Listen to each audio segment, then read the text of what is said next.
Nanginginig ang kamay na pinihit niyang seradura ng pinto. Bumungad sa kanyang maliwalas at malinis na kwarto ng asawa. Naglakad siya patungo sa kama nito at nahiga roon. Nakapaskil ang ngiti sa kanyang mga labi.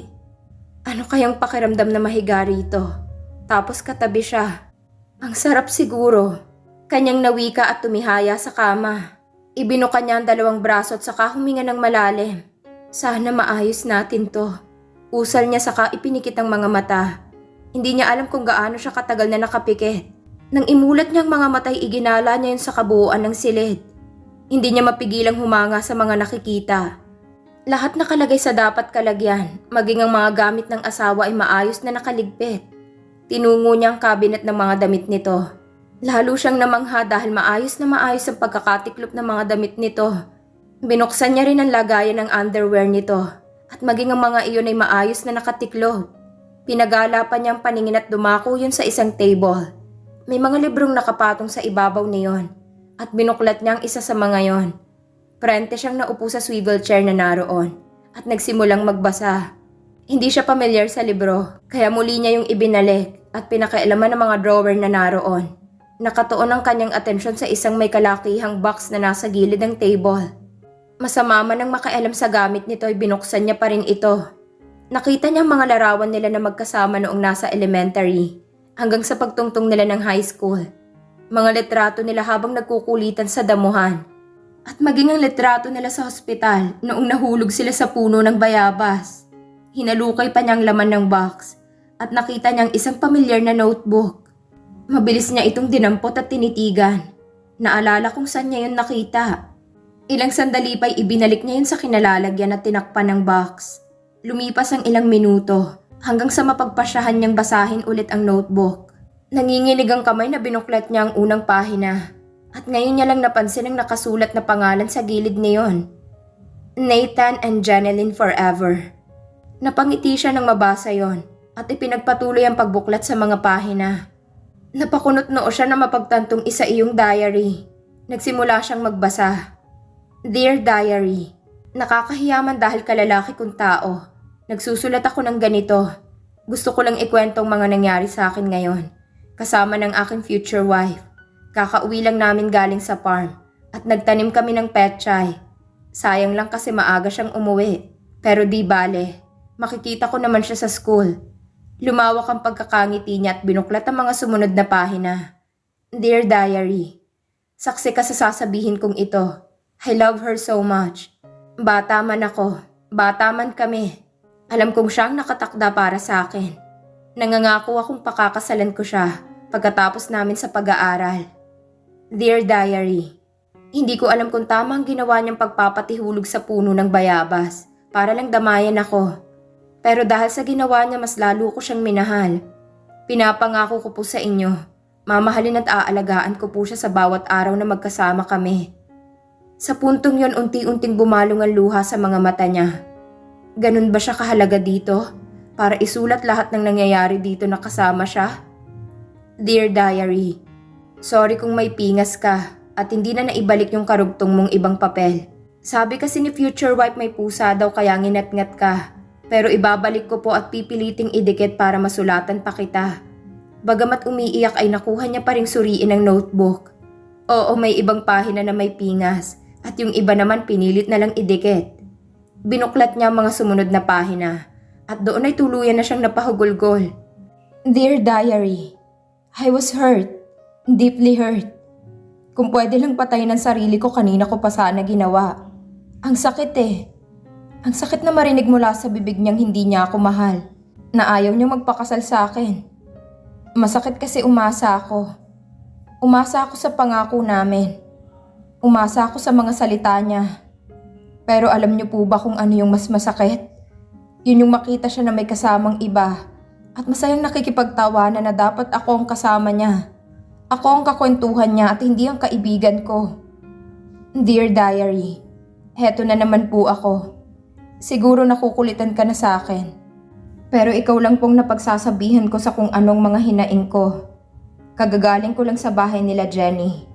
Pero ang sabi ng mama niya kakaalis lang daw ni Jenny paluwas ng Maynila. I feel bad. Pakiramdam ko wala akong kwenta. Wala akong halaga sa kanya. dahil ni hindi niya nagawang magpaalam sa akin. Well, sino nga ba naman ako sa buhay niya para magpaalam sa akin? Isa lang naman akong kaibigan. Isang kaibigan na pinaasa at niloko niya. Gayunpaman patuloy ko pa rin siyang mamahalin. Itatago at iingatan sa aking puso. Mensaheng lalong nagpabigat sa nararamdaman ni Jenny. Patuloy pa rin ang kanyang pagluha hanggang sa tumayo siya at pasalampak na naupo sa sahig habang tanga ng box. Muli niyang pinasadahan ng tingin ng mga litrato hanggang sa mahawakan niya ang isang puting sobre. Mabilis niyang binuksan yon at binasa. Makalipas ang ilang sandali, mabigat ang kanyang kamay na muli niyang ibinalik ang sulat sa box. Saka ito ipinatong sa dating kinalalagyan. Nangihina siyang tumayo at nahiga sa kamang naroon. Umiyak siya ng umiyak hanggang sa makatulog siya. Samantala, kakauwi lang ni Nathan at agad siyang dumiretso sa taas. Sinilip niya ang anak sa kwarto nito. At nang makitang mahimbing itong natutulog, muli niyang isinara ang pinto. Tumuloy siya sa kanyang kwarto at hindi na nag-abalang buksan ng ilaw. Dahil pagod ay agad siyang humilata sa kanyang kama. Ngunit gano'n na lamang ang kanyang pagkagulat nang makitang hindi siya nag-iisa sa silid. Mabilis siyang bumangon at binuksan ang ilaw. Nilapitan niya ang natutulog na asawa at tinitigan. Ngunit natigilan siya dahil sa nakitang bakas ng luha sa mga mata nito. Inayos niyang pagkakahiga ng asawa at kinumutan ito sa kanya pinatay ang ilaw. Nahiga siya sa kabilang bahagi ng kama at ilang sandali pa'y nilamon na siya ng antok. Nang matiyak na tulog na ang katabi, maingat na bumangon si Jenny. Naglakad siya patungo sa gawin ng asawa at paluhod na naupo habang hinahaplos ng masuyo ang mukha nito.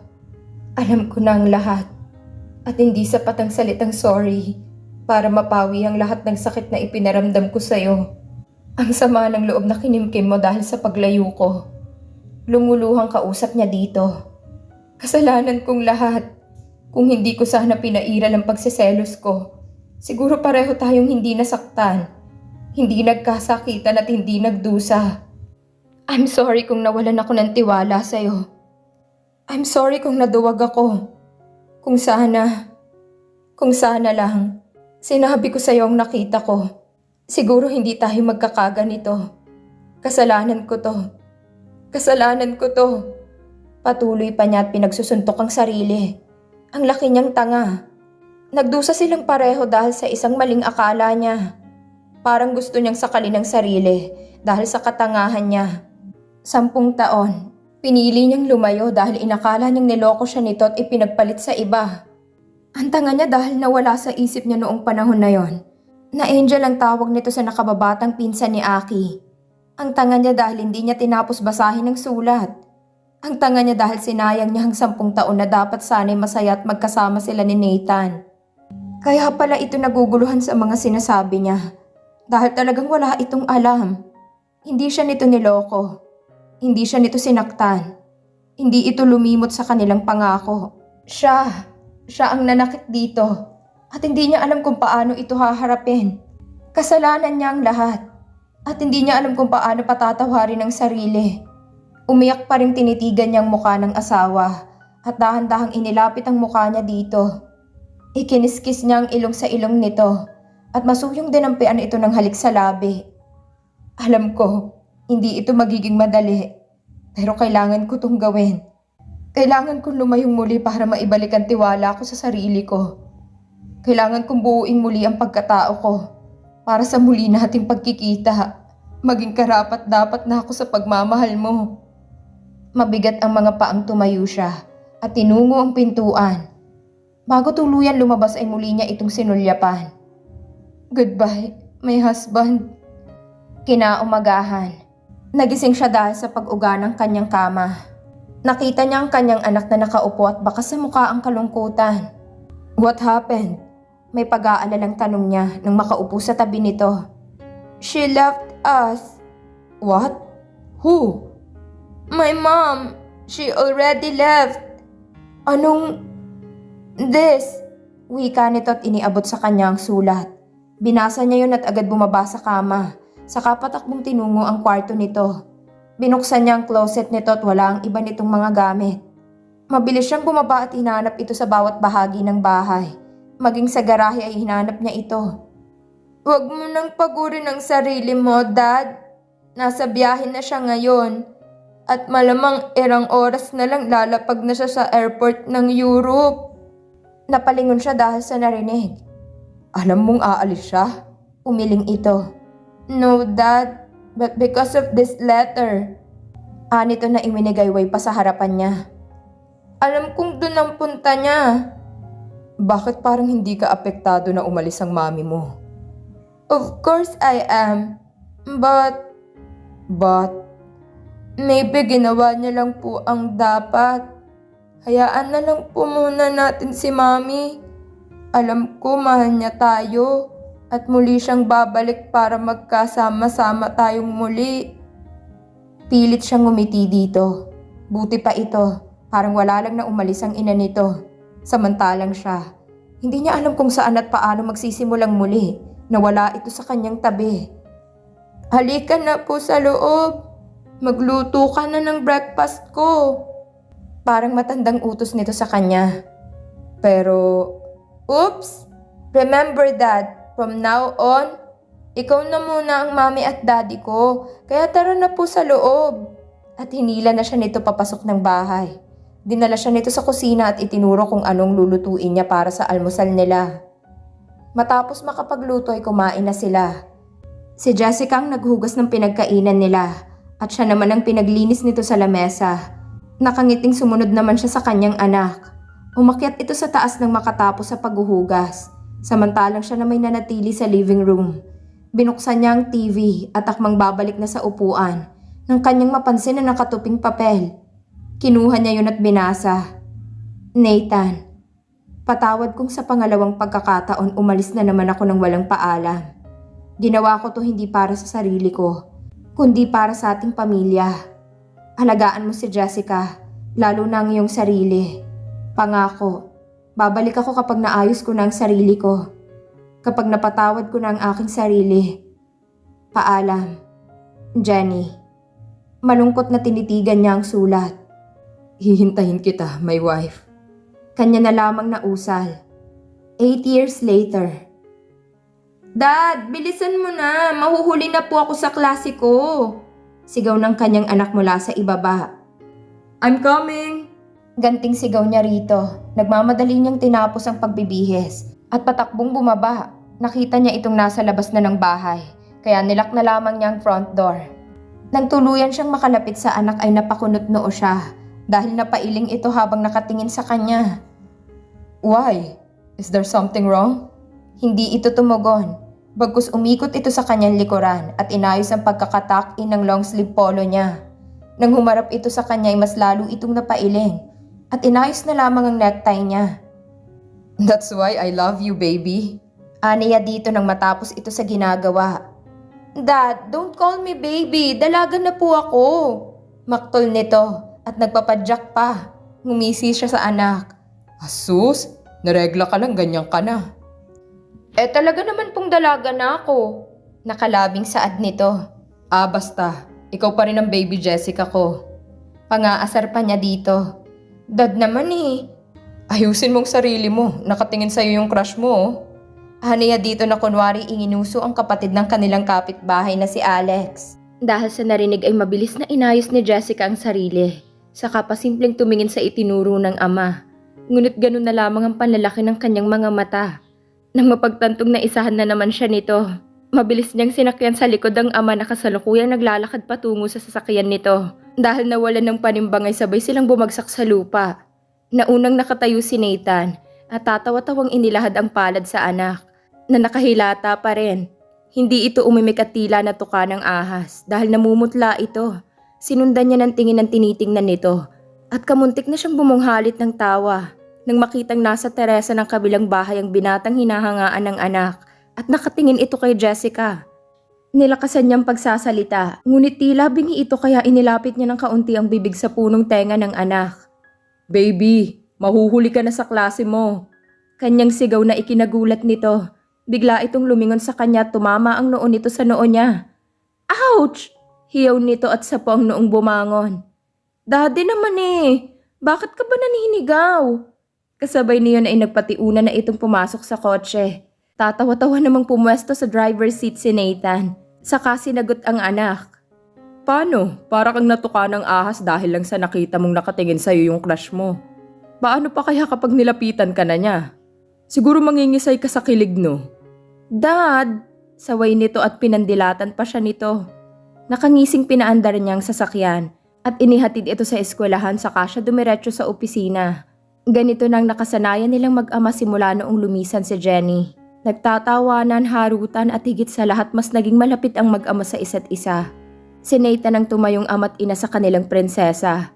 Kung dati ay may inuupahan siyang tao para maglinis sa kanyang bahay, ngayon natuto na siya at magkatulong sila ng anak sa mga gawaing bahay. Ni minsan hindi tumawag sa kanilang asawa simula nang umalis ito. Nakakalungkot man ngunit pinilit nilang mamuhay at maging masaya dahil naniniwala silang babalik din ito sa piling nila. Nang makarating siya sa opisina ay inabala niya ang sarili sa trabaho. Ni hindi na nga niya namalaya na uwian na pala at kung hindi pa siya kinatok ng kanyang sekretary, hindi pa niya maaalala ang anak. Sir, yung anak niyo ho, nasa line. Tinig nito mula sa pinto. Napaunat ng upo si Nathan pagkarinig sa sinabi ng kanyang sekretarya. Dumako ang kanyang paningin sa orasan. Nabigla siya at mabilis na tumayo. Pakisabi sa kanya I'm on my way. Baling niya dito, saka patakbong nilisan ng opisina. Habang nasa biyahe ay bigla niyang naalala ang paparating na debut ng kanyang anak. 3 araw mula sa araw na yon. Ngunit wala pa rin silang balita kay Jenny. Malapit na siya sa universidad na pinapasukan ng anak nang madaanan niyang isang shop ng mga gown. Bumaba siya at habang tumitingin ng mga nakadisplay, ay nakaagaw sa kanyang pansin ang isang exquisite hot pink flower-tiered taffeta ball gown. Sinipat niya yon at maya-maya pa'y napangiti siya. Lumapit siya sa babaeng nag-assist sa kanya at nakipag-usap dito tungkol sa gown. Makalipas ang ilang sandali lumabas na siya at sinundo ang anak. Nakabusangot ang mukha nito nang madatnan niya sa tapat ng gate. Oh, bakit ganyan ang mukha mo? Daig mo pang iniwan ng boyfriend ah. Kasi si Akiro, Hindi na nito na ituloy ang sasabihin. Nang makitang paparating si Akiro, napangiti naman si Nathan nang makita na papalapit sa kanila ang binata. Hi Dad, bati nito sa kanya. Hello, baling nito sa nakabusangot pa rin si Jessica. Hindi ito pinansin ni Jessica, bagkus tumalikod ito at sumakay na sa kotse ng ama. Nasundan na lamang ito ng tingin ni Aki. Anong nangyari sa kanya, Dad? Bumulong siya sa binata dahilan para tumawa ito. Dad, tara na! Sigaw ni Jessica sa kanya. Coming! Ganting sigaw niya saka nagpaalam sa binata. Mauna na kami. Siya nga pala, huwag kayong mawawala sa debut ni Jessica. Oho, sige po. Nang makasakay siya sa kotse ay tinanong niya ang anak. Ano nga ulit yung tungkol kay Akiro? Kasi may girlfriend na siya. Nakalabing sagot nito. Ano namang masama roon? Binata ng kaibigan mo. Natural lang yun. Nilingon niya ito at hinaplos sa muka. Nagsiselos ka ba? Dad, saway nito. Uy, aminin. Tukso niya dito sabay kiniliti niya ito sa tagiliran. Dad naman tama na po. Natatawa nitong saway. Aminin mo muna. Hindi naman, akmang kikilitiin niya ulit ito. Ngunit mabilis itong nagsalita. Oo na po, inaamin ko na. Nagsiselos ako. Nakayokong amin nito. Bakit ka naman nagsiselos? Kasi gusto ko siya. Sa pagkakataong yun ay sumilay ang makahulugang ngiti sa kanyang labi. Para saan ang ngiting yan? Tanong nito. Secret. Pa-secret pa kayo dyan? Ako din may secret. Ano yun? Secret nga po Okay. Nakangising saad niya saka pinaharurot ang sasakyan. Namayani ang katahimikan sa pagitan nila. Nasa kalagitnaan sila ng biyahe nang tumunog ang kanyang cellphone. Agad niya iyong sinagot at natigilan ng marinig ang boses ng nasa kabilang linya. When? Kanyang tanong dito at panakanakang nilingon ng anak na nakatingin din sa kanya. Really? Ano yan na baka sa mukha ang katuwaan. Matagal din silang nag-usap ng nasa kabilang linya at nakangiti niyang ibinaba ang mobile. Sino po yon, Dad? Secret. Dad naman hindi na kita bate. Okay lang, alam ko namang hindi mo ako matitiis. Che, umirap pa ito sabay nagtulog-tulugan. Siya naman ay pasipol-sipol na itinoon sa pagmamaneho ang atensyon.